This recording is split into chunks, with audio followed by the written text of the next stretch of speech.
Dzień dobry Państwu. Nazywam się Beata Feracik i w imieniu Polskiego Instytutu Praw Człowieka i Biznesu, którym mam przyjemność kierować, a który też miałam przyjemność współzakładać w 2014 roku, chciałabym Państwa powitać na pierwszym z serii webinariów dedykowanych narzędziom wypracowanym w ramach projektu Valuing Respect Project.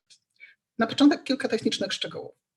Dzisiejszy webinar będzie tłumaczony na język polski i angielski i tłumaczenie można uruchomić poprzez wejście na ikonkę Interpretation, która znajduje się w dolnej części ekranu i wybranie odpowiedniego kanału językowego. Tłumaczenie już powinno być dostępne. Odnośnie drugiej kwestii technicznej, pytania. Pytania prosimy wpisywać w czat, nie będzie możliwości zadawania pytań na żywo, natomiast pytania, które pojawią się w czacie, będziemy zamieszczać w odpowiednim punkcie, będziemy się do nich odnosić, a także jeżeli nie starczy nam czasu, wówczas odpowiemy na nie pisemnie w mailu, który Państwo otrzymają po tym webinarium. I właśnie trzecia kwestia, wszystkie linki, które będą się pojawiać w czacie, materiały otrzymają Państwo także drogą mailową po zakończeniu dzisiejszego webinaru. Bardzo prosiłabym teraz o uruchomienie prezentacji. I dzisiejsze wydarzenie, podobnie jak i kolejne 4 webinary, które zaplanowaliśmy na kwiecień bieżącego roku, są wspólną inicjatywą organizacji SHIFT, jak i wiodącego Centrum Ekspertyzy w obszarze biznesu i praw człowieka na świecie oraz Polskiego Instytutu Praw Człowieka i Biznesu, dzięki tym webinarom jesteśmy Państwu w stanie przybliżyć prekursorskie rozwiązania wypracowane właśnie w ramach projektu Valuing Respect polskim przedsiębiorstwom, ponieważ zdajemy sobie sprawę z tego, że niestety, po prostu taka jest rzeczywistość, że nie dla wszystkich język angielski jest przystępny, więc stąd pomysł, by narzędzia, które na chwilę obecną są dostępne wyłącznie w języku angielskim, przybliżyć jednak z polskim tłumaczeniem w czasie tych webinarów. Dzisiejszy webinar ma charakter przeglądowy. Przedstawimy wypracowane narzędzia, pokażemy, do czego one służą, jakie działania wspierają. Natomiast nie będziemy mieli dzisiaj przestrzeni na to, żeby bardzo szczegółowo wyjaśnić, jak krok po kroku te narzędzia stosować. Temu będą poświęcone kolejne 4 webinary, które odbędą się już w kwietniu i one będą miały już formułę nieco bardziej warsztatową. Mark, I hope you could start the presentation now. If that's okay. Many thanks for that. I dzisiejsze wydarzenia wpisują się, myślę, że to warto podkreślić, w już taką ostatnią fazę projektu Valuing Respect, który trwał de facto już 3 lata. Jest to projekt, który został zainicjowany i jest prowadzony przez organizację SHIFT, o której za chwileczkę nieco więcej usłyszymy, a który jest naprawdę uznanym liderem na poziomie światowym, który doradza zarówno firmom, jak i rządom właśnie w kwestiach związanych z wdrażaniem wytycznych ONZ dotyczących biznesu i praw człowieka. Polski Instytut Praw Człowieka i Biznesu wspierał realizację projektu w zasadzie od początku jako partner regionalny i nasze zaangażowanie w projekt miało różny charakter. Na początku podjęliśmy się analizy jakości raportowania w obszarze praw człowieka przez polskie firmy. Następnie w 2019 roku zorganizowaliśmy konsultacje regionalne dla krajów Europy Środkowej i Wschodniej, dla ekspertów z tych regionów i przedstawicieli biznesu. A następnie w ostatnim roku, mimo trudności spowodowanych pandemią, mieliśmy okazję wspierać w pilotażowym wdrożeniu jednego z narzędzi jedną z polskich spółek. Usłyszymy o tym nieco później. Warto dodać, że niektóre narzędzia oczywiście, które będą dzisiaj prezentowane, mają już swoją finalną formę, ale niektóre z nich jeszcze są niejako w trakcie, to znaczy jest finalizowana taka ostatnia, już przyjazna użytkowników wersja online i będą one już dostępne w marcu lub kwietniu, o tym też powiemy jeszcze na końcu prezentacji. Natomiast teraz chciałam już przejść do przedstawienia naszego głównego eksperta, ponieważ dzisiejszy webinar będzie prowadzony przez koordynatora projektu Valuing Respect Project, jednego z wiodących ekspertów w obszarze właśnie praw człowieka w kontekście biznesu, przez pana Marka Hodge. Mark od kilku lat już współpracuje z Shift, właśnie przy okazji projektu Valuing Respect. Wcześniej był zaś współzałożycielem i przez wiele lat kierował organizacją będącą platformą współpracy biznesu w obszarze praw człowieka, czyli organizacją Global Business Initiative on Human Rights.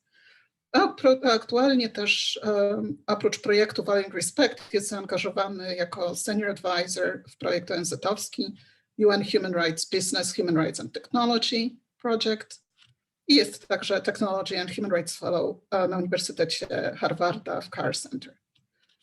A teraz już bez dalszej zwłoki oddaję głos Markowi, by opowiedział nam o narzędziach i jak je dobrze dobrać i stosować. Mark, the floor is yours. Good, thank you very much, Beata. Beata, hello everybody as well. I just want to check, when I was hearing the English, it was the same volume as your Polish, and so it was a little bit hard to hear both, but I want to check everybody else if they're okay, because I don't want people to find difficulty in hearing. But if it's okay, I'll just proceed. Everything is okay. It's okay? Yes, it's okay. Sorry, I just was checking between the channels. It's okay. It's probably because I was, after all, on the off channel and not on English. So that was my mistake. Sorry for that. No but you are on the right one, so now it should be all clear for all our watchers. Thank you, Beata, and thank you everybody for participating. Whether you're looking at the live stream or whether you've logged in, it's a real pleasure to sort of be with you all virtually. As Beata mentioned, we have previously done consultations and meetings actually in Poland and in the region, and it's of course a shame at this time that we can't do that in person with you, but thank you for joining today. As Beata has indicated, we really have two objectives for today's conversation. So one is to introduce you to the new set of tools that are currently being released, and they are tools for companies, investors, and stakeholders, other stakeholders to better evaluate business respect for human rights. And I'll talk more about what we mean by that soon. And the other thing we'd like to do is really to provide you with a way to understand which of the tools and resources that are going to be free and publicly available for everybody might be most interesting to you. In part so that you could join a follow-on webinar to learn more about the detailed application of the tool, but also ultimately we hope that you'd find interest in applying the approaches that we've presented in your work. So there'll be a lot of me talking today, for which I apologize, and not a huge amount of time for sort of interactivity, but the webinars in April will be very focused on that sort of practical application, and you can ask lots of questions, and we'll be presenting more case studies around how these particular tools are applied in practice. So we're going to organize the time as follows, as you can see on the screen. Effectively, you can see there the big amount of our time together will be describing and introducing you to the tools. There are two parts of our toolkit that we've developed. One is focusing on a question of how companies are wired, and another one is focusing on what they're achieving. So one is concerned with organizational design and context. Another one is concerned with what companies are achieving on the ground in the lives of workers and communities and others that they are trying to impact positively through their work. And we'll finish with a few final looking ahead items. So before we get to the real detail of the tools, what I wanted to do is just provide you with a quick background to the journey that we've been on, along with maybe some of you who are listening in, certainly with Beata and the Institute, and many other stakeholders and individuals around the world. Just to say and step back, first of all, the focus on impacts on people, right? This is really at the core of what this project focuses on, and measuring how companies are addressing that. But the attention to impacts on people has clearly grown immensely over the last decade, and sometimes for very negative reasons in the last couple of years as well. We've really seen that become a real central focus of society and investors to try and pay attention to business impacts on people, whether that's looking at the social as defined in ESG requirements, looking at elements of the Sustainable Development Goals, such as SDG 1 to do with poverty, or SDG 3 around health, and 5 around gender, 8 around decent work. And of course, with COVID-19, there's been a great deal of discussion and concern about the way in which it demonstrated how those most vulnerable are in our economy and in our business models suffer the most. And so there's discussions about building back better and how do we embed that into the way business gets done moving forward. We'll refer to human rights during this presentation. And the way that I would encourage you to just think about that, if you're not familiar with the business and human rights agenda, is just to think about human rights as the most serious impacts on people, right? They are to do with discrimination, harassment, forced labor in supply chains, land issues in community contexts, product safety questions, things that really not only are serious from a people perspective and from the perspective of those impacted people, but also tend to be those things that are most serious from a business risk perspective too, whether that's legal and operational or reputational financial risk, or for some companies being able to access global value chains by doing business with third parties, doing business with customers. So that's what we refer to human rights. Just think of serious impacts on people and think about how that applies in your own operational and business context. Impact on people has also become a real focus of regulatory developments, right? So at the European Union level, there's a deeper signaling of the importance of human rights due diligence as part of regulatory requirements and as part of the corporate responsibility agenda that really elevates and is elevating the focus of this on both companies in the EU, but also those that do business with companies in the EU as well. And that concept of human rights due diligence is grounded in something called the UN Guiding Principles on Business and Human Rights, which many of you may be familiar with.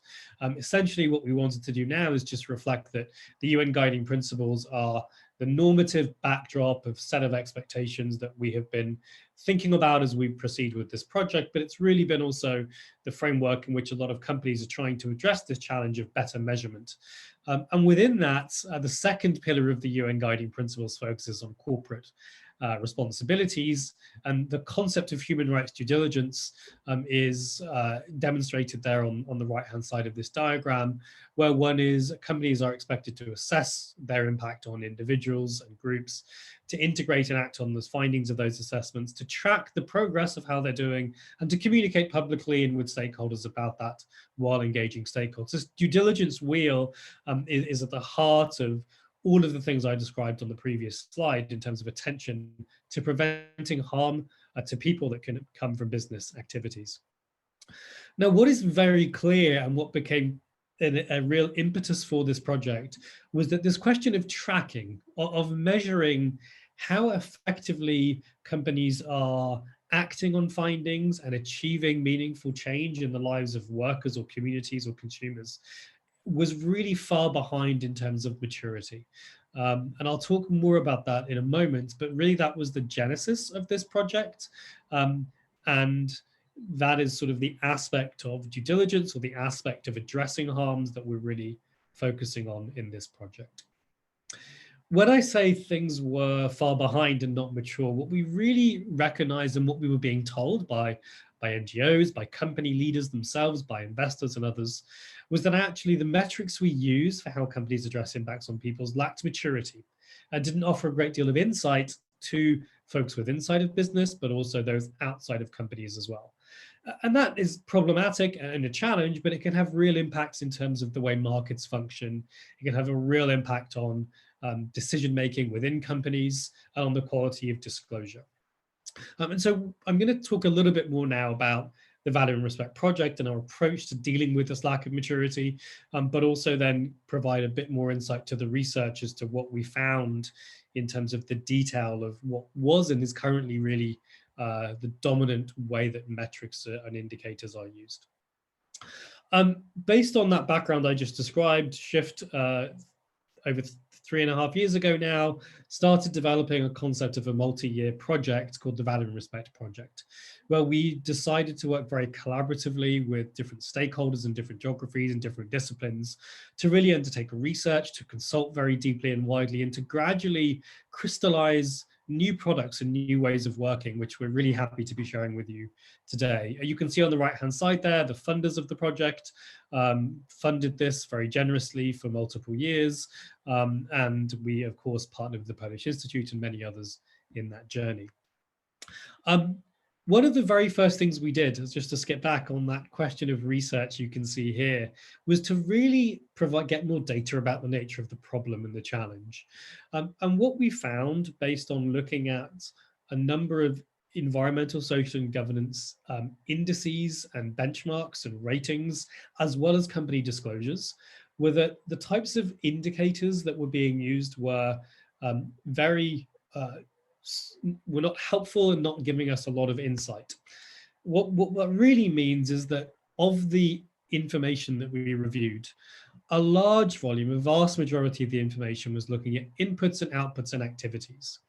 In other words, they were focused on allocation of resources, the creation of relevant committees, numbers of trainings being conducted, number of assessments, numbers of findings from those assessments, or individual data about numbers of complaints and problems. What they didn't tell us a lot about and don't tell us a lot about is the degree to which actually companies are able to drive meaningful change in terms of impacts to people, right? It's all very much at the level of input and process and effort, very critically important, but didn't get us very much to impact and outcomes. We did find some data about outcomes and not necessarily an insignificant amount, but when you look at the data that was being gathered by companies and certainly reported or being asked by investors of companies, what we found is that remaining percentage was very, very heavily weighted towards regulated areas. So health and safety and diversity and inclusion largely. And what we recognize there is that really only looks at a very small element of those serious risks to people that I described earlier. And even then, where things were regulated, the data was thinly reported and didn't really provide uniform insight as to how companies were progressing. And for those inside of businesses, they struggled with that because it doesn't give you lots of management information to make good, intelligent decisions on about how all of those inputs and activities are driving, or whether they're even driving, the outputs you're trying to achieve and the impacts you're trying to achieve. We conducted that research, and I'm not going to go into the detail more of it, but across a range of geographies and sectors, and there's a report that the Polish Institute did about Poland in particular, looking at company disclosures, and I think Beata is going to post that into the link. But again, the headline that I really want to share here is that across the world in all geographies, there was a real challenge with really not being as mature as the environmental space, not really being able to understand how we move from counting policies, processes, and systems to getting a closer and deeper look into the likelihood that we're achieving more meaningful change in terms of how companies behave, and indeed in terms of outcomes for individuals. Just to go back to our project, it was a 3-year journey, and we're now beyond the 3 years, but I'm really pleased to be continuing to share what we've begun to deliver and craft. And it's been a steady process of sort of improvement, of testing a number of resources and tools, piloting those, improving them, and we're continuing to refine those. And as Beata says, over the past weeks and over the coming weeks, we'll be releasing the final products, which we'll share with you today. So just to then move on to that question of what those final products are. I said at the beginning when I talked about the agenda that we organized and have developed products and tools into 2 categories. One, which really focuses on the question of whether companies are wired to respect people. And when we say respect people, we mean operate with respect for people in our own operations with employees, but also the extended workforce, the extended supply chain, also in community context or in the consumer context. So really writ large, our business decisions, our companies wired to take into account the dynamics that are going on in relation to people and their business, and are they going to address some of the adverse and negative consequences that can occur. So that's the first sort of segment of the toolkit. The other segment is really looking at what is being achieved on the ground. What is the experience of impacted people? Can we actually point to data and information to show that things are improving, things are progressing, that the issues, whether they're to do with personal safety or well-being or gender or data privacy, how can we demonstrate that these things are really getting improved in the lives of the most vulnerable? And that's the second part of the toolkit, which we'll talk about today. But I'm going to pause there and just ask you actually if you have any questions or if anyone has asked any questions on the chat. Well, we haven't had any questions on the chat yet, but just to use this break to highlight that, again, that all those links will be later on sent to you, and that you are really much welcomed to post your questions in the chat. And as Mark said, after each of the sections, we'll be making a short pause to answer those. And if we don't manage, as said, we will send answers in writing. So I really do encourage you to post any doubts or questions or requests for clarification into the chat. Mark, perhaps just one request for a slightly slower speech, just for the translation. To be more accurate, it's just basically Polish is much longer language than English in many ways. So we need longer time sometimes to say the same what was said in English. So thank you very much. I will definitely do that. Apologies to everybody for that, and I'll slow down a little bit as well. I think we have plenty of time. So the first part of the toolkit that we are going to share today is, as I've already described, this question of how companies are wired. And it's for those of you listening to the session or that have joined through Zoom, I'm sure that you commonly have discussed and thought about the fact that sort of the DNA, the essence of a company is really critical to achieving lots of different types of business objectives. In our view, the company's DNA can also say a lot about whether it's likely to operate with respect for human rights. Is it going to identify risks in its operations, in its supply chain? Is it going to take those risks seriously? Is it going to put the resources in seriousness needed to address often quite complex challenges in its operations and in its value chain? So what we tried to look at collaboratively with many others over the past years is, well, can we measure that?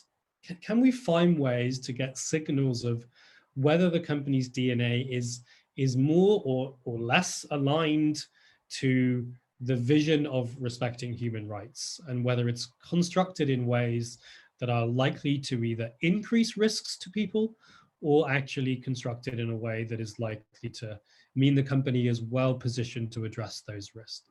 So we provided two sets of indicators and supporting resources to try and answer that question, right? And this is different from asking about numbers of policies and number of processes.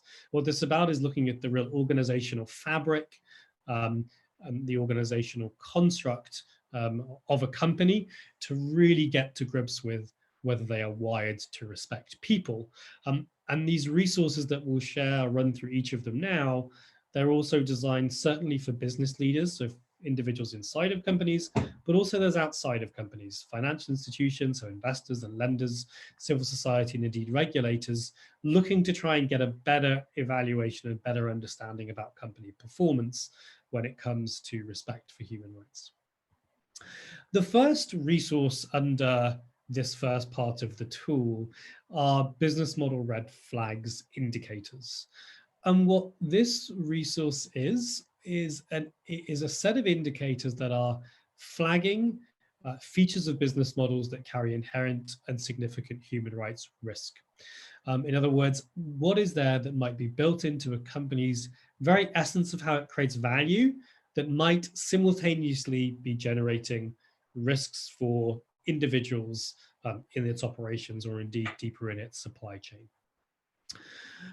The reason that we generated this resource after lots of research and consultation with a vast range of stakeholders was because of the recognition that these red flags, the idea of something being baked into a business model, are leading indicators, as I've said, of negative outcomes for people.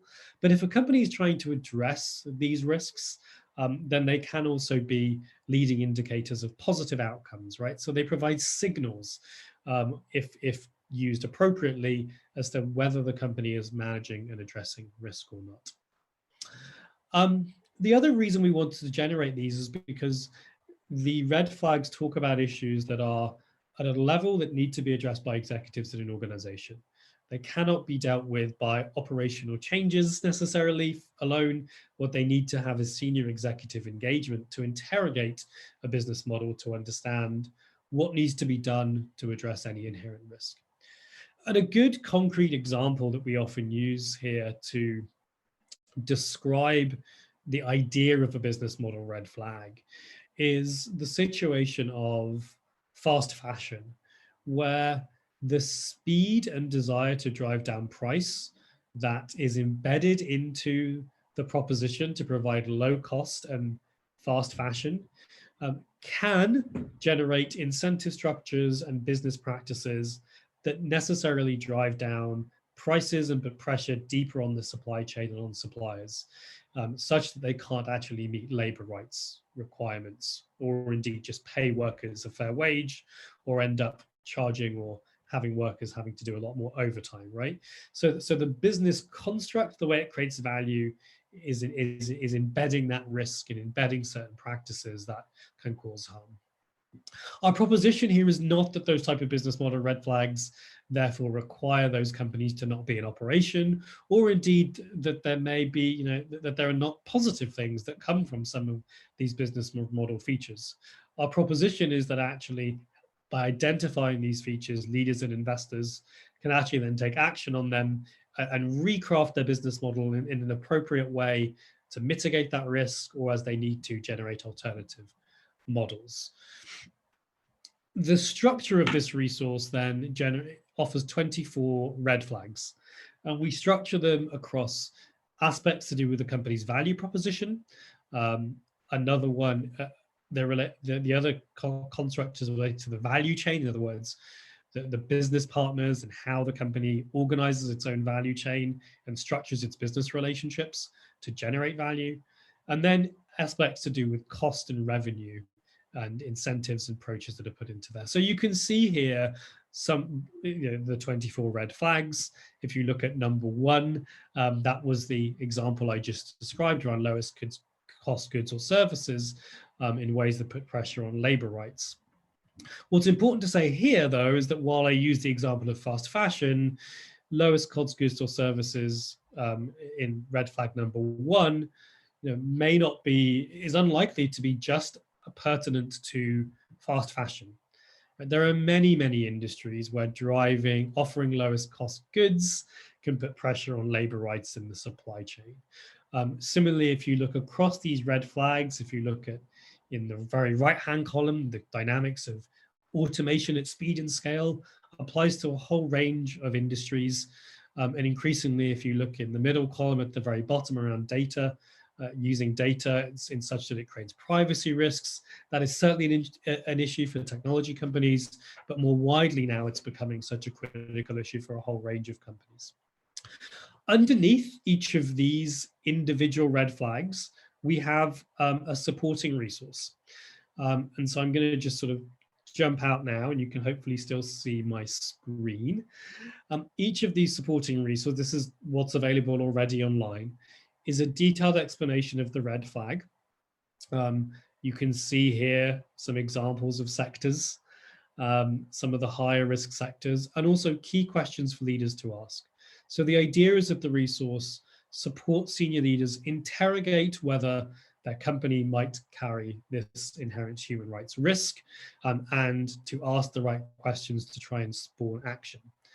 We've also in the resource provided a bit of research and background as to the problem from a risks to people perspective. In other words, where have we seen this play out in real life with real cases, and what have the impacts been and the diverse impacts on individuals. We also, for executives, for investors and others, talk about the risks to business when these issues are baked into the way a company operates. And there's data across different types of business risk, Different red flags have different types of content. Many of them have financial risk in them as well, but really trying to look in the real world to demonstrate why actually this business model or this feature can bring really serious risks to companies as well. We then provide a bit of analysis to try and scope, well, what should a company from a perspective of international standards do about this? What is their responsibility? Where does it stop? Where does it start and where does it stop? As well as indicating that if they were able to address this business model risk, this is how they could contribute to the sustainable development goals. The very last section then goes on to taking action, and there is a series of questions to spark companies to think about, okay, well, if I've identified this as a risk in my business, how do I actually move forward and try and address and improve the way my business functions? And this section also includes not only guidance on mitigating examples, so real life examples where companies have taken action to address this risk, but also talks about alternative business models where we found them, where a company has transformed its business model. And every resource ends with an other tools and resources section as well. Mark, just to interrupt you, it yes. seems that we do have some issues, so we can only see your presentation. It doesn't seem that we can see some additional resources that you'll be okay, screening. let me so just to say. And just do that again and see if that, how's that, Beata? Nope, it doesn't seem anything to be coming How's up. that? Oh, wait, yes, now it works. Good, thank you. So apologies everybody for the technical difficulty there. I'm not going to repeat what I said, but I am going to just give you a few moments to look at the resource, and I'll navigate through so that you can see what I was describing there. And this is just one example of an extended resource for one of the red flags. This one is red flag number 2. And you can see there on the left-hand side, we've got these different categories of information for high-level decision-making. I mentioned risks to people and the information that one can find there about real-life examples. Risks to business, and again, founded in research to look at really concrete, real examples of where companies have suffered by not managing this issue. The normative framework and SDG contribution. And then the final section, which guides people through taking action, as I said, including real examples of what companies have done, and also alternative models and other resources. So hopefully that works, and I'll remember next time to change my the screen that I'm sharing. Thank you for letting me know, Beata. So just to return then to the overall table, the business model red flag construct, we're not suggesting these are the only business model red flags. These are the ones that were developed through listening to various individuals within industry, from investors, from civil society, from governments, to really get a sense of which are those red flags that keep emerging as risks to companies, risks to people, right, that are embedded in business models. So what do you do with these, right? That's a sort of one, that's an overview of the business model red flags, of the menu of red flags that a company or an investor or someone else might select from, depending on their circumstances. And we've given you the background there to the underlying resource to guide action and an inquiry about that red flag. But effectively, what we're showing here is the different ways that different groups have either told us they would like to use or already beginning to use these resources.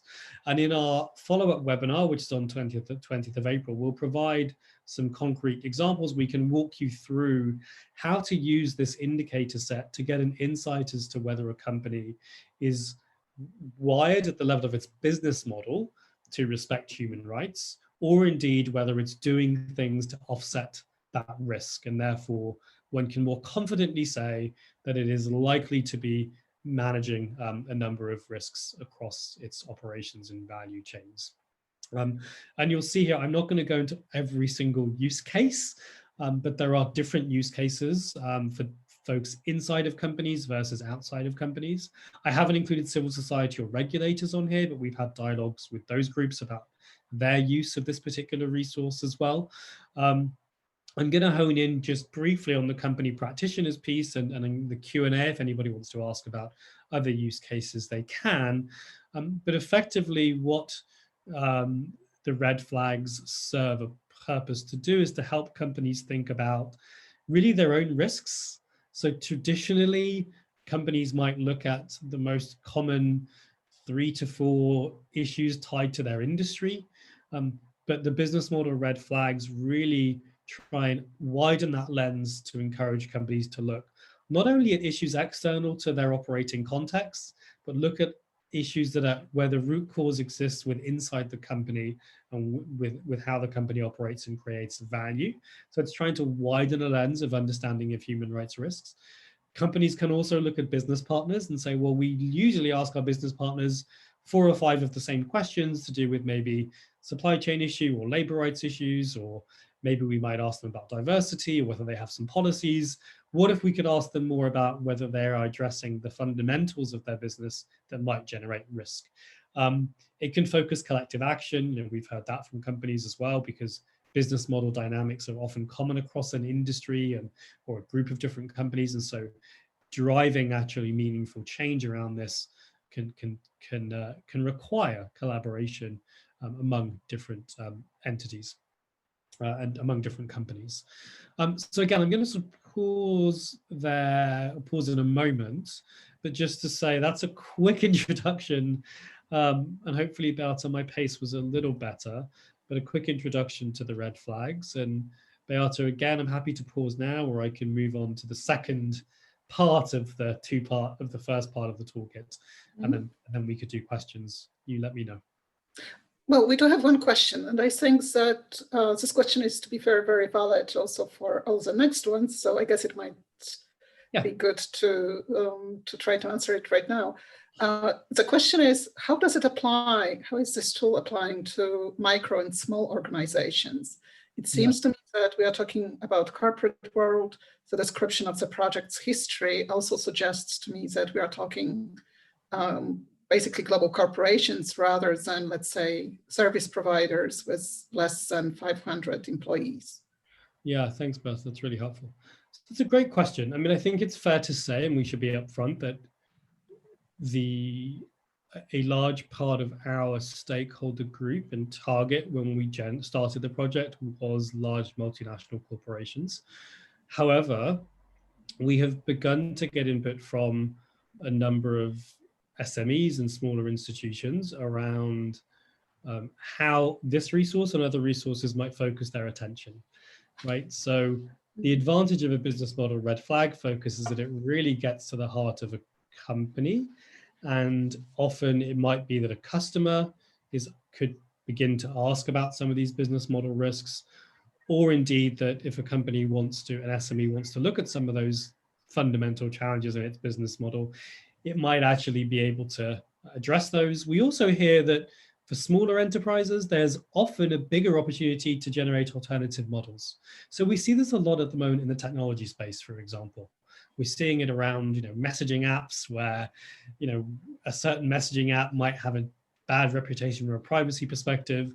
We're seeing other models kind of grow in more nimble contexts. We're seeing this around social enterprises that might want to generate alternative business models as well. So I think, Beata, there's a few ways to think about this particular resource in terms of the red flags. I think it can help actually focus resources on addressing risks that are really real to that company, versus, say, asking every SME to talk about child labor in their supply chain, which may not be the most pertinent issue for that business, but also potentially providing an avenue to think about how to mitigate the risk or generate alternative models. I will say that as we go forward to the next resource, one of our pilot organizations, companies, is a fairly small enterprise, 600 people, was a food and beverage company based in the United States, a small operation that actually implemented our next set of tools, which I'll describe in a moment. So yeah, Beata, I don't think they preclude use, but I'd be fascinated in future webinars with everyone here as well to talk about that more. Perfect. Well, just one comment from my side, like when we were still at the developing stage of this tool, we had also very quick presentation once during one of the CSR roundtables organized by Magda Andrejczuk. And there we kind of had also a bit of discussion about whether this couldn't be the right tool for people who are just starting up. I mean, for startups, to try kind of try to think about the potential risks that their business model might cause, kind of proactively, instead of just, you know, waking up 1 year into the operations just to find out that they've missed on something which is very crucial. So yeah, I think this could kind of have also this really, look. thank you, Beata. I'm reminded that some parts of the investor community, including venture capitalists, have shown some interest in this tool as well, right? So early stage investors that also carry some level of risk, where if some of these risks are built into the companies that they fund. And I am talking about the more enlightened, right, early stage investors, but nonetheless, we are seeing some of that interest too, Beata. That's really a helpful point. And I think it's also a very important thing to mention, given that I think also particularly now in the kind of COVID or post-COVID times when there are a number of new initiatives sprouting, I think it's important to have also this angle. Many thanks, Mark. And we don't have any more questions. There's one comment just saying that this is very great. It looks that red flags are great. They are relevant even more to areas than just human rights. So thanks for sharing. Right, so over to you for the second tool. Yeah, so the second part of that sort of toolkit that focuses on how companies are wired are a set of leadership and governance indicators with a particular attention to culture. I talked a lot a few moments ago when I introduced the overall toolkit about the DNA of companies. And one of the, I suppose, commonly articulated phrases, or a few of the common articulated phrases in terms of corporate action and corporate conduct are two things. One is that tone at the top matters. And secondly is that culture matters. And so we wanted to try and see, could we generate a resource that would help measure the degree to which senior leaders are fostering a culture of respect for people, right? So, and the reason we wanted to go in this direction was because corporate cultures, in other words, you know, how people actually act versus how they're supposed to act, you know, are a powerful determinant of whether business gets done with respect for human rights. Policies and processes often, as we all know, are an ideal articulation of how individuals are supposed to act, how decisions are supposed to be made, how individuals are supposed to treat each other. What corporate culture tells us often is really what is fact. You know, what do people really do day to day? What are people really motivated by? And so we were really drawn to this question of whether one could get a deeper understanding of that corporate culture aspect of how companies are wired, in order to get a better insight as to whether that company is on the path to embedding a rights respecting culture. Right, and so this is a simple diagram that makes that point, that leadership behaviors can feed organizational culture that in turn feed operational performance. And this can apply to areas beyond just human rights, right? It can apply to a whole range of areas of corporate performance. But what is critical here is that all of the things we mentioned earlier about what gets measured are policies and processes, which are critical and can be part of forming culture, but don't give you the full picture and therefore give you only a partial insight as to whether operational performance is likely to align with the goals of respecting human rights. We also, through our research, wanted to define and see if there was consensus across different groups and stakeholders as to what would a rights respecting culture, what would a culture of respect for people look like? And these four features kept on emerging as critically different and distinct from, say, general corporate culture, or indeed just a sort of responsible or ethical corporate culture. And they are authenticity.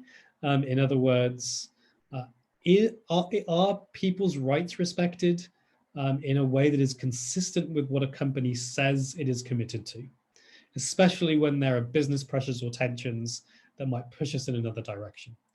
The second feature is accountability.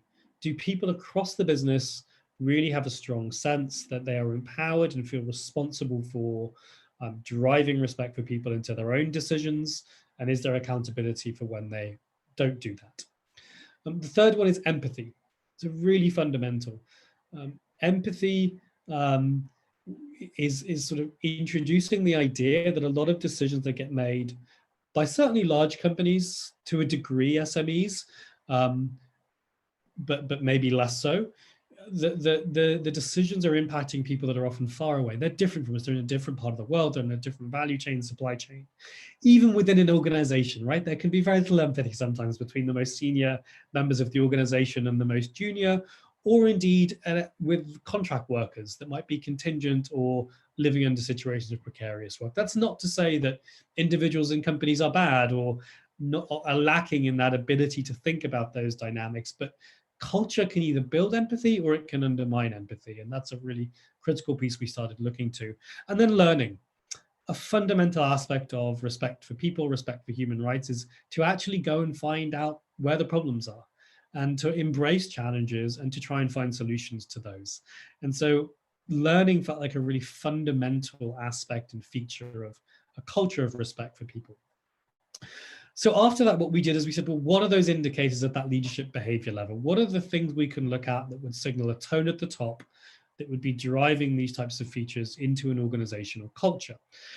And here, and I apologize that the writing is a little bit small, we generated 10 governance indicators and 12 leadership indicators. So the governance indicators speak to the actions and practices of the governing body or its relevant subcommittees. In other words, at that top level of an organization, again, that's worded very much for large corporations. However, it could just be the founding team, right, in a startup, or it could just be the senior management team in an SME. And those processes and those indicators refer to may not be much more in some companies than a regular conversation about, for example, if you look at indicator G2, about some of the human rights or people challenges that the businesses face. So again, I wanted to speak to that sort of SME challenge there. On the leadership indicators, we start getting into what do leaders do day to day? What do they do leaders at a corporate level, at a regional country level, or at a business unit level, or indeed just at sort of an operational site? How do people talk? How do they behave? How do they treat others? Do they support others to raise challenges, to raise problems? Do they engage constructively with individuals in the workforce or outside that have been affected negatively or feel they've been affected negatively by the business? Do they encourage sharing of problems and setbacks, and do they praise positive behaviors as well as call out behaviors that are not helpful? And so behind each of these, and I'm going to just switch now because I know you didn't see the resource before, I'm just going to give you a bit of an insight as to, again, what sits behind some of these indicators. So let me just find that appropriate link if I can. And you have to bear with me while I share my screen again. And Beat, I'm going to test, can you see that now? Yes, we can see it. Okay. Thank you. Good. So this is an example of the leadership, the indicator number one, and this is about what leaders say, right? What do they affirm publicly, and also what do they affirm internally when they talk? And I'm not going to go into the detail of this, but each indicator is supported by an overview. The link to those features of culture is articulated. We then talk about how you can take this indicator and use it to measure. So how could you measure internally if you're leading an internal analysis as to whether this leadership behavior is in place in your organization, or indeed if you're external to the company, what might you be able to do and what questions might you be able to ask to get an insight as to whether that practice is in place. We also include sources of evidence to support with that analysis. So a lot of evidence can be found in documentation, right, about meeting notes, records of internal discussions, public statements, internal company records of meetings, but also importantly, one can ask employees, right? So if there's you're trying to evaluate whether a leader is behaving a certain way, there is a lot of great discipline around workforce perspectives, employee surveys that can help gather data around whether actually, in fact, there is a sense that that is how leaders around here behave or don't behave. And the final part of each extended indicator resource are information about how to use indicators in combination. We very much recognize and want to be upfront that one indicator can always be interpreted, or it can be ambiguous in terms of the data you get back. And so what we provided here is recommendations for how to use a number of indicators together in order to manage some of those limitations as well. Let me just change my screen and go back to the slide deck here. And let me pick up on that point that our proposition here is really not that every organization, whether they're outside or inside a company, uses all 22 indicators. What we have found is that certain companies are drawn to certain aspects of these indicators and may pick 3 or 4 to go and do some measurement around and get data around and provide numerical, generate metrics around them. We also recognize that some of this information, some of these indicators rather, are more amenable to disclosure. In other words, they're more likely to be the things that if you're outside a company, you could get an insight into by looking at disclosure or other publicly available information, or indeed by engaging with that company through some queries. But not all of these are, and maybe many of them will never be the types of things that you can really access from outside the organization. So I wanted to make that point as well, that these are a menu of things that different organizations should be using to fit their circumstances and to do so thoughtfully.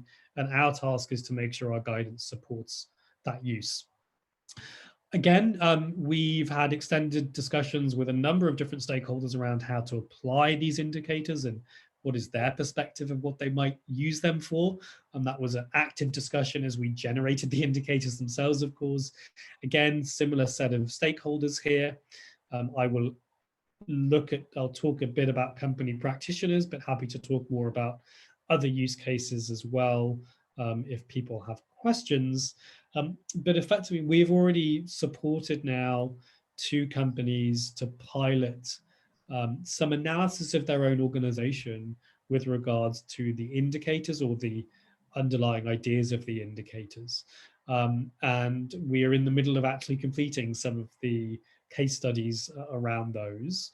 One of them, as I said earlier, was an SME. Another one was a very, very large state-owned oil company. So real extremes, but both finding value, I think, in looking at culture, because it can provide you a far stronger insight as to how mature you are as a company in terms of addressing risks to people there.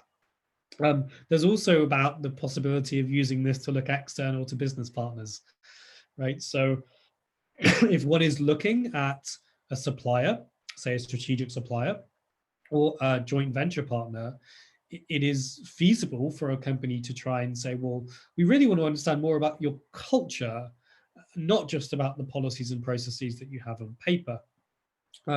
Equally, incidents, right? So maybe something has gone wrong in a particular business unit in a particular part of the world, or indeed on your own company, and you're trying to say, well, why does this keep happening?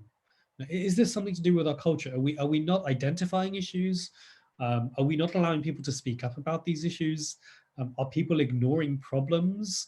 Are we not reviewing things effectively enough or engaging external experts appropriately to try and solve this problem, right? There's ways you can use these indicators to try and get at that assessment. But all of this, going back to the construct here, is trying to take a particular perspective to look at understanding the DNA of a company and understanding how companies are wired. And so, Beata, what I'd like to do is just, pause there, because that takes us to the end of the toolkit, the part of the toolkit focusing on that sort of strategic question of how companies are, their strategy, their business model, their culture is set up, and whether we can measure and evaluate those things. And then I'll get to the more sort of operational focus tools in a moment. Many thanks, Mark. And we don't have any additional questions at the moment. And I would say, for the sake of time, instead of asking you some of my questions that arose in the meantime, it's what I like about this project is actually that, even though we are in this process for the past couple of years, I mean, still new things arise.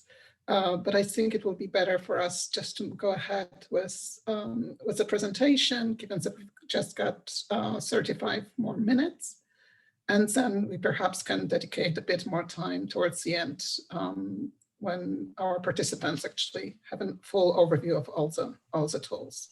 Absolutely, very, very happy to do that, Beata. Thank you. And yeah, just to comment on your reflection, I think you're right that the problem set, or the challenge that we identified at the beginning of the project and that we were hearing about, is a big challenge. And we believe and we hope that these tools will advance practice and thinking, but we have a long way to go as well, right? So I will say to everybody listening, while we're completing the project, we do of course still welcome feedback and challenge and critique of the resources, because part of our job is to sort of oversee them and support use, and really, as appropriate and where we can, make changes to make them more appropriate and relevant to people too. So yes, work in progress, as well as I'm presenting things with a level of confidence, I guess, that we think we've reached a good place at this moment in the project. So I'm going to move now to what you can see on the right-hand side of the screen, which is moving from the space of looking at the organizational culture and strategy and interrogating and understanding that, to really looking at what is the experience of impacted people, workers, communities, consumers, others.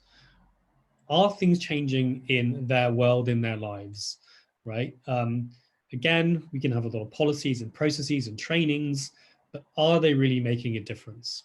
And we've got two tools that we've developed. One is really a tool, another one is a compendium of case studies that try and answer that question and provide a way forward for companies and their stakeholders to advance work in this area. So I've just sort of described actually what's really on this slide, I suppose, is really to understand whether we are making a difference, whether all of the effort and investment that can go into assessment and audit and training and processes, and whether they really do translate to outcomes for people, or indeed if they at least get us a lot closer to changing those outcomes, even if it takes time to change some of those real outcomes in individuals' lives. So the first tool under this section is a tool for indicator design. Now, what this is a simple method for companies to develop and work with indicators in relation to specific issues that they're trying to deal with, whether that's a workplace issue such as diversity, inclusion, or sexual harassment, or disability, or indeed pay, or freedom of association, whatever it happens to be. They can deal with it on that, or it could be a supply chain issue, any number of issues, or indeed something to do with communities or consumers. But it is about saying, okay, there's a specific issue that a company has identified. How can it really do two things?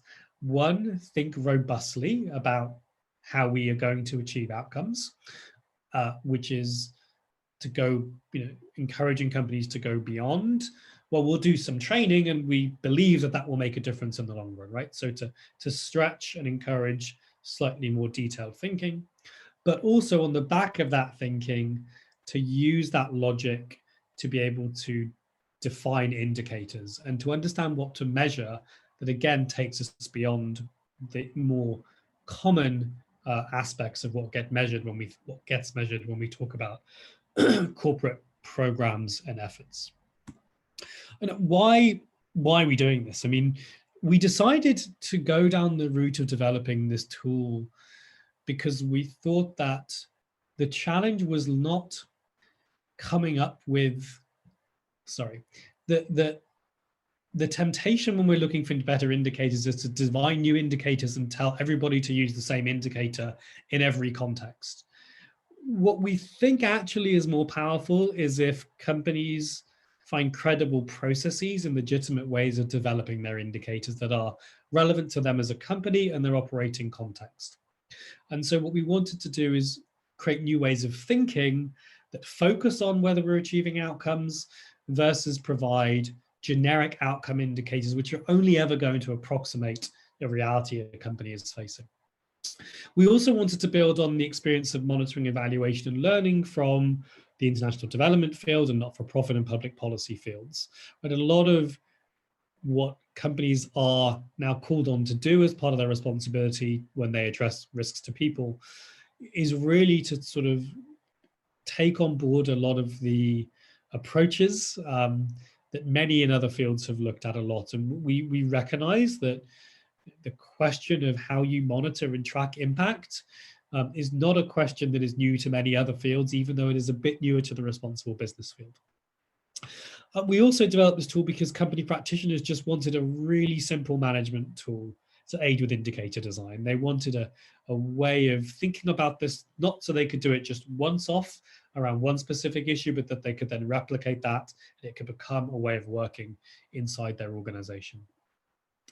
The tool itself, and I'm afraid I don't have screenshots for you yet because we're just releasing the detailed tool in the coming weeks. There will be in March the release of guidance and templates in PDF form to enable anyone, any company of any size, any individual to be able to take the resource and go and follow the methodology. And then in April, we'll be releasing some cases, case learning, some pilots and testimonials. And we're exploring the feasibility of making an interactive version to make life just easier for the user, that we have to understand whether that's going to be feasible for us to do that. That's to be decided. But just to give you an overview of the methodology here and the underlying dynamics. So effectively what this tool does is it builds on something called theory of change thinking, which is commonly used in the international development and public policy spaces. So theory of change thinking is not new to the Value and Respect Project, nor is it new to the world. What we've done is taken that and we've adapted it. And what the journey that a user goes through is to articulate a theory of change, and I'll talk about that more in a minute. Identify and address sort of assumptions or risks that can exist within that theory of change. And then based on that work in part 1 and part 2 to develop targets and indicators around that construct of their thought about how change is supposed to happen. What that looks like visually is fairly simple. So a common theory of change is an articulation of how we might move from an input, in other words, some resources, to doing an activity, to creating outputs, near-term results, and then eventually getting to impact. What we've done in our model here is we've adapted it, and I won't go into a lot of detail as to the background to that, but effectively what we introduced is the idea of behavior change. We recognize that one can do a training, say as an activity, one can generate new knowledge, but it's a big leap of faith to assume that new knowledge or new awareness, or even say a new policy put in place or system, is going to really lead to behavior change. And so a big innovation in this tool is to introduce this layer of behavior change into this logic. It also introduces a midway point for measurement. So we can move from this current state of measurement, which focuses very much on processes and near-term results, and then a big gap to seeing change in the lives of individuals. We put a midpoint in, which is trying to measure behavior change and whether new practices and new ways of working are being embedded in the organization. We'll talk about the other aspect of this on the detailed webinar on the 27th of April, but what companies also then do through the methodology is to look at the risk factors, frankly, recognizing that there are dependencies in any strategy that need to be managed, and there may be other aspects of, or certain aspects of risk that need to be dealt with in parallel. And so the tool actually helps some more robust thinking about how change is intended to happen, and also to think about what needs to happen in complementarity to a company activity, or to drive change in terms of outcomes for people. We also included in our model outcomes for business. So while the real focus of all of this work and of the expectation on companies is that their work generates improved outcomes for people by addressing impacts on their human rights, we recognize that if we could also measure the business benefit that comes from improving those outcomes, that can be really powerful in terms of generating increased business attention and business investment to deal with the types of issues we've been describing earlier as serious risks and impacts on people. Once a company has done that, we then have a basic framework and an extended logic to think about how can we then generate targets and indicators. And our guidance has a step-by-step process with some examples in to show and enable companies to work through setting targets in terms of what do we want to achieve at outcomes, at the outcome level, and then also what might be some intermediary indicators to get there. What our tool won't do and doesn't do is sort of go into the detail of data collection and analysis and learning and action planning. Our judgment has been that companies are relatively versed at using indicators. And while we'll provide some examples and some guidance on data collection and analysis, particularly where it involves engaging with affected people, we largely think companies are fairly competent in being able to generate insight from indicators once they've designed them. And again, on the 27th, we can provide a lot more detail as to how this tool works in practice. What I'll end with on this particular tool is just to say that companies can use the tool with regards to an issue that is sort of very global. In other words, it could be an issue that companies are facing around the world, or it could be local in terms of a specific geography or site. Again, for an SME, it's going to likely be something that is really relevant for the company day to day and how it operates with its employees or its contract workers. But it can be a global strategy, or, as I said, very localized. Companies have been using this already and piloting it when they're designing and launching new interventions or looking at existing efforts. So even if they haven't got a program yet, they design the program through this tool and also design the indicators about how they're going to measure effectiveness. It can look at individual interventions or multiple interventions. So where actually multiple things need to happen, say to address an instance or an issue to do with forced labor, that the tool is able to address that complementarity of activities. And also we have already been engaging with organizations who are using it where companies are operating individually to achieve change, but also working with others and in partnership with peers to achieve change in a specific issue. This slide just provides an overview of the pilot applications, and you can see the diversity of issues and sectors that we have been working with. And I'm particularly pleased to note that we were, LPP, the Polish company, textile company, piloted this approach with us around challenges to do with overtime in their Asia supply chain. And again, you can see there are other industries and companies we've worked with. This list is growing. We also, with the Responsible Labor Initiative, they've been using this tool with a bit of support from us to try and create an impact evaluation framework for all of their work across all of their members, focused on dealing with issues of forced labor or modern slavery around the world. So did I hear, Beata, did you want to come in before? Yes, actually, apologies for interrupting, but we have actually a question which perfectly fits into what you've just said. We have the question, basically, is the idea there to also have some sort of global benchmarking or database for intercompany comparisons? From my experience, companies love comparing themselves to other companies or some sort of general levels and or classifications. In other words, I'm asking about the possibility of using it for comparative analysis and meta-analysis to study general patterns and trends. That's a great question. So a few answers to that.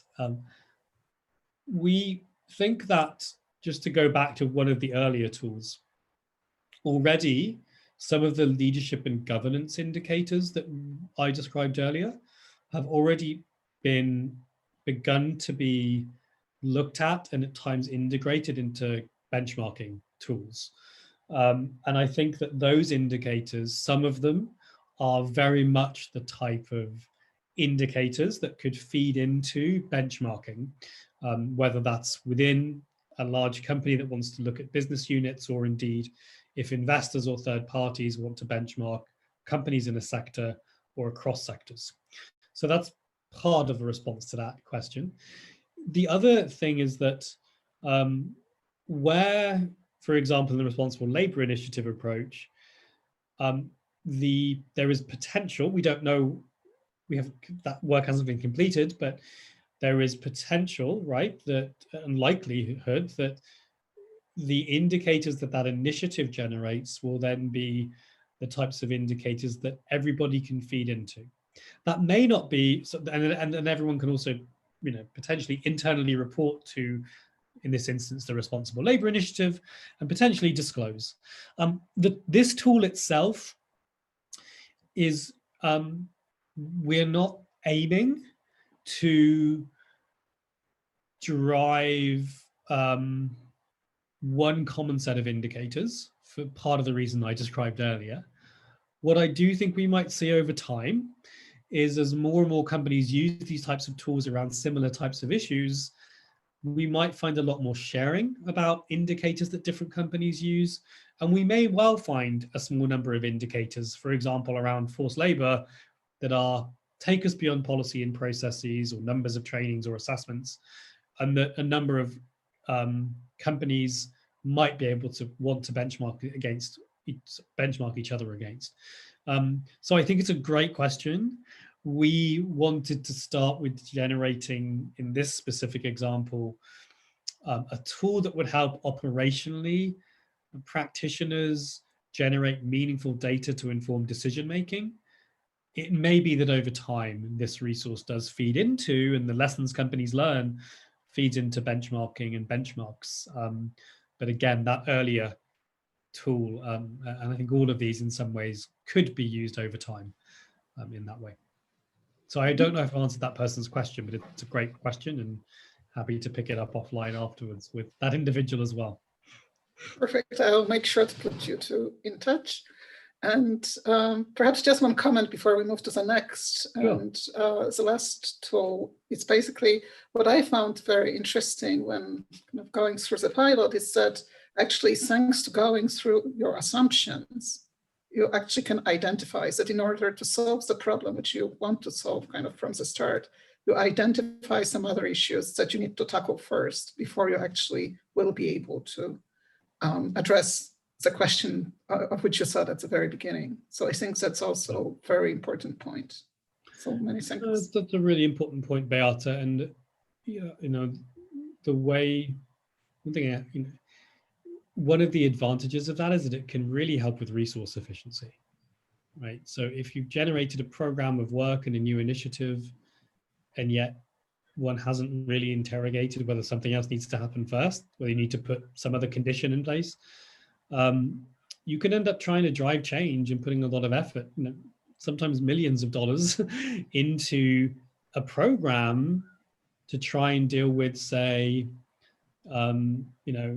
a responsible supply chain question, but actually realize that something else needs to happen, so you're not achieving change. And a good example is where companies might really focus on trying to improve labor rights in their supply chain through training and awareness raising.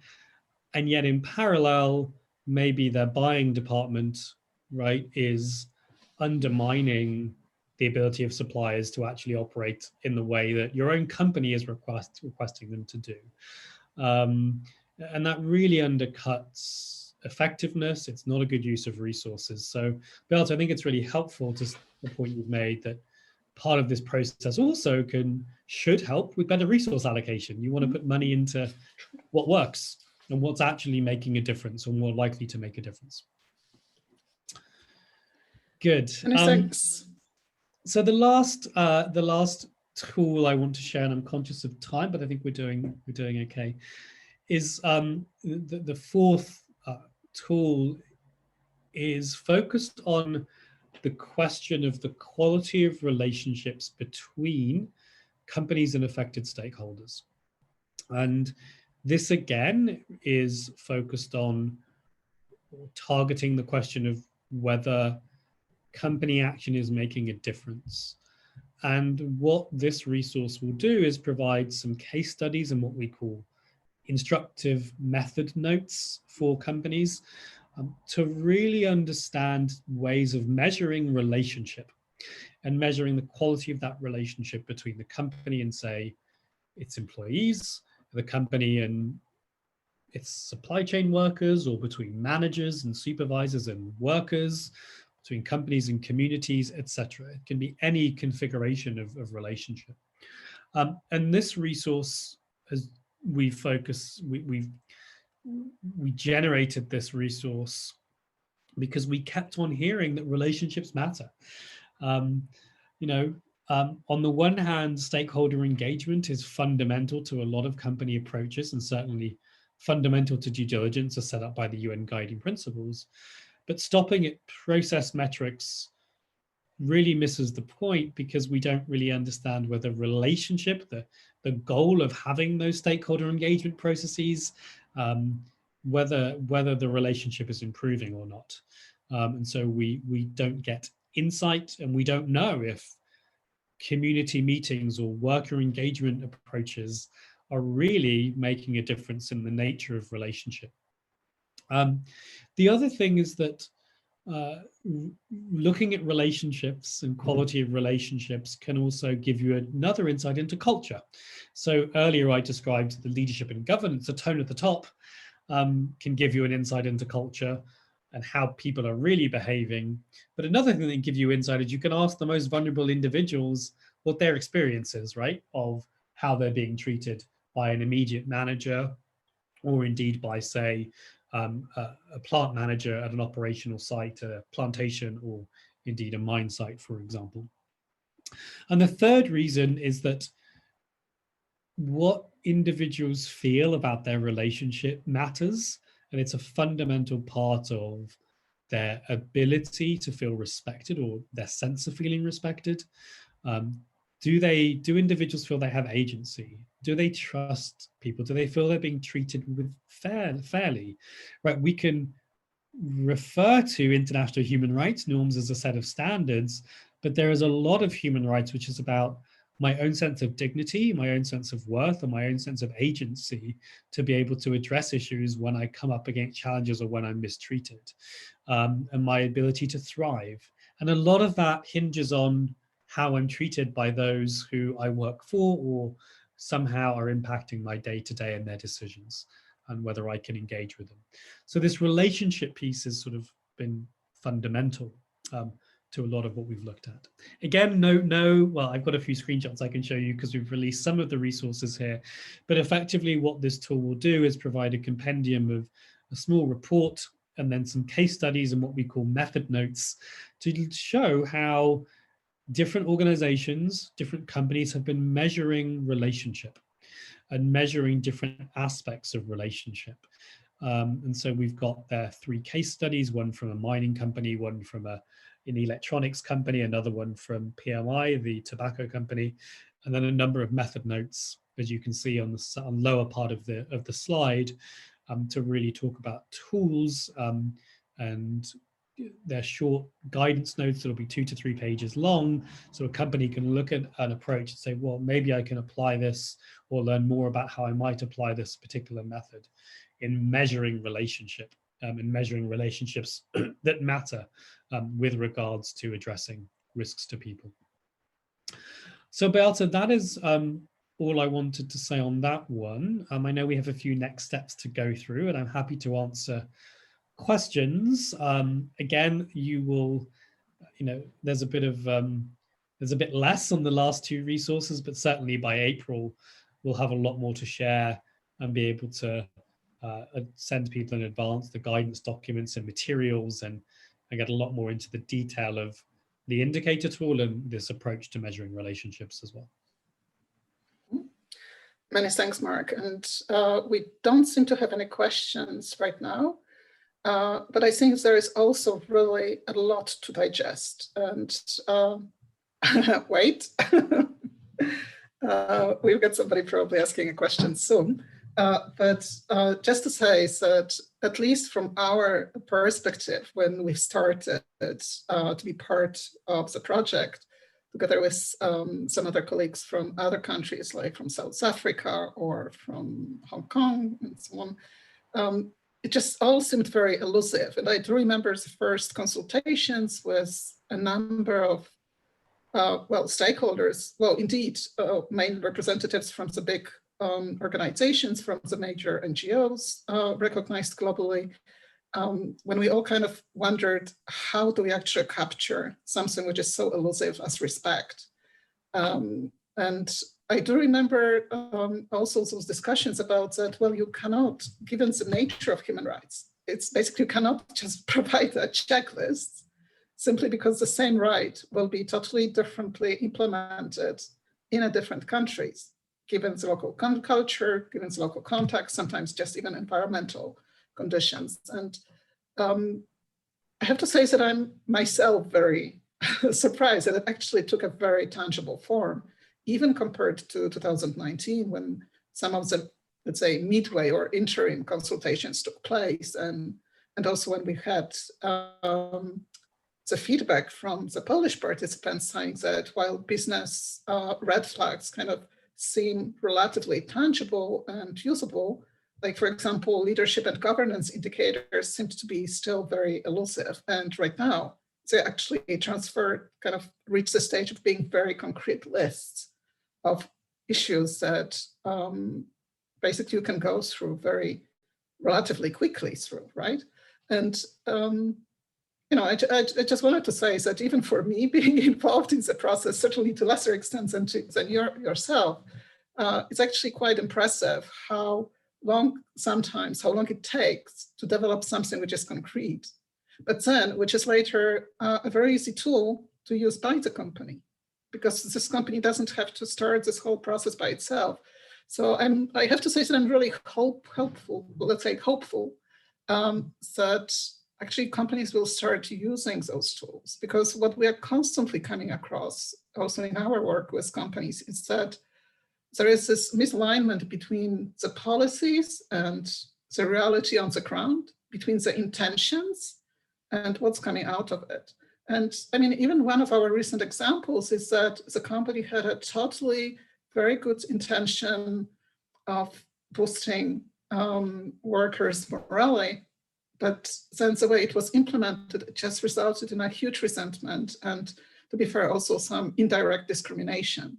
And not because of the bad will, it's just because somebody didn't thought about very practical, simple steps that is really of little cost, which deals with translation of some of the documents. So I think it's particularly some tools like the tool to develop indicators. I think even though it's simple, even though it's something, as you've mentioned, quite of relevance to what people know from other disciplines, it makes us to stop and just think about the next stages we want to take. And we did have already the questions coming up from Kinga Di Carlo. I've seen that in the chat, Beata, so I'm happy to answer Okay, that. perfect. And I will just, just to say, to your specific point, we have had very different versions of all these resources over the years, and we really tried to refine them a lot, and I think they'll still evolve, as I said earlier. But I think, yeah, I think now is the time for people to pick them up and use them, and then let us know whether they're working and not working, and to test them with us and by themselves. It's a great question about existing KPIs and satisfaction tools. So absolutely. In fact, right, it's not uncommon for companies to ask employees about levels of satisfaction, or indeed to ask consumers about that. And some of the methodologies that we'll be profiling draw directly on consumer satisfaction surveys and translate them into this area that we've been discussing today, which is, well, could you use that with regards to how a community feels about their relationship with a local mine, for example, and how that mine operates? And that's the goal, the South African mining company case studies. So I think absolutely there are opportunities to both learn from and use existing methods that companies use to gather information, but also to integrate some of the methodologies that we'll be describing in the quality of relationships resource back into some of those existing processes. That's part of the value of some of these methods, is they're not high investment to ask additional questions. I do think what's particularly additional is trying to really make sure the voice of the most at-risk individuals are heard. And that may be challenging in a supply chain context. It might be challenging in a community context. But yeah, it's a great point. And what we like about that quality of relationships piece is that it's a lot of it's not new to go and ask people what they feel about trust and whether they're treated well. I think we're just demonstrating the application of that thinking to this question of respect for human rights. But thank you for your question. Appreciate it. Beata, we have 4 minutes left. So should we just do a quick sort of wrap up and next steps? Yes, that's what I was about to suggest, looking at the clock. So I think it already came through in what you've just said, that even though those tools are in a way finalized, still we think that the uptake by the greater number of companies will obviously lead to different conclusions, comments, reflections. And this feedback is really welcomed and encouraged, and it can be done either through the Shift website, or you can send your comments also to us and we'll pass it on. I mean, it can be also done in Polish. It doesn't have to be in English. We'll kind of take care of the translation. And in the meantime, what we would like to encourage you to do is just, go to the website of the project and have a look at all of those individual tools. Try them out. I mean, just even discuss them with your colleagues and try to think whether, how would you apply them in practice in your own company? And then, because it will give us, you'll have a bit of time, because our next webinars will be in April. And this will be the time where we'll go naturally more kind of in a much more detailed way through all those tools in a more, I would say, workshop type of way rather than presentation, which we've used today. But then you'll kind of give a chance, you'll have a chance also to ask the questions. So if you look at those tools before, I think it will be easier to use this time kind of really efficiently and get answers to the questions that arise along the way. So we've got 4 webinars coming up. The first one on business model red flags on the 20th of April, the leadership and governance indicators on the 22nd. So usually it's just Tuesday and Thursday.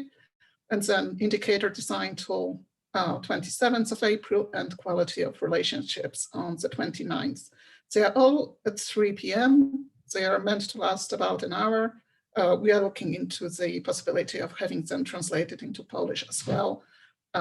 So yeah, please register.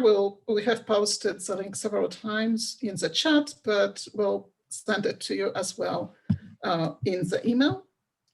And as Mark will be talking about the next steps, I'll also post a link to the very short survey, like literally 4 questions, which will give us some guidance also into which of those tools you find most interesting, because we are kind of looking into the possibility of perhaps having some of those translated into Polish at some later stages. So Mark, over to you. And I'll encourage all our participants also to fill in this very short questionnaire that I'll post the link in the chat. So I'll just be quick to say that, this slide just gives you a reminder of the release and upgraded approach that we're going to be taking over the coming months to try and make all the resources more interactive, user-friendly, accompanied by case studies and testimonials. Also, we will send around to you information about 2 other focus areas.